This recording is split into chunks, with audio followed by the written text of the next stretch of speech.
Hello বন্ধুরা, জীবনের সহজ পাঠ নতুন একটা মিনি ব্লগে তোমাদের স্বাগত। জীবনে যখনই চলি তখনই ভাবি, অনেক কিছু ভাবনা মনের মধ্যে আসে। দেখো, জীবন কিন্তু কারোর জন্য অপেক্ষা করে না, তাই সব কিছু ঠিক হয়ে যাবে এ কথা ভেবে অপেক্ষা না করে কিভাবে ঘুরে দাঁড়ানো যায় সেই চেষ্টা সবসময় করা উচিত। আর অতীতে কি হয়েছে সেই নিয়ে অনুশোচনা একদম নয়। তোমার অনুশোচনা তোমাকে অনেকটা পিছিয়ে দেবে।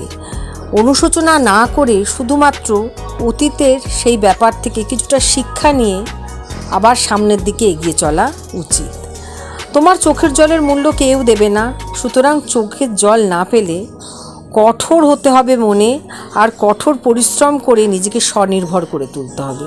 স্বনির্ভরতা একমাত্র উপায় ঘুরে দাঁড়ানোর জন্য। তোমার রূপ, তোমার স্ট্রাকচার, তোমার অনেক কিছু খামতি থাকতে পারে, অনেক কিছু নিয়ে অনেক কিছু লোকে বলতে পারে। তোমার গুণের উদ্ঘাটন কেউ যত না করবে, তোমার দোষকে তত খুঁজে খুঁজে বার করবে। সুতরাং কোনো কথায় কান নয়। নিজের মধ্যে অফুরন্ত গুণ আছে, সেগুলোকে খুঁজে বার করো, প্রকাশিত করো, সবার সামনে মেলে ধরো। দেখবে যারা তোমার সমালোচনা করছিল তারাই পিছু হটবে এবং তারাই তোমাকে দেখে আড়ালে চলে যাবে।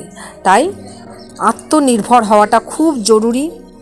আর আত্মনির্ভরতার সাথেই তো স্বনির্ভরতা ওতপ্রোতভাবে জড়িত। তা যাই হোক, এইসব ভাবনা চিন্তার মধ্য দিয়ে নিজের সংসারের টুকটাক কাজকর্মগুলো দেখাবার চেষ্টা করলাম।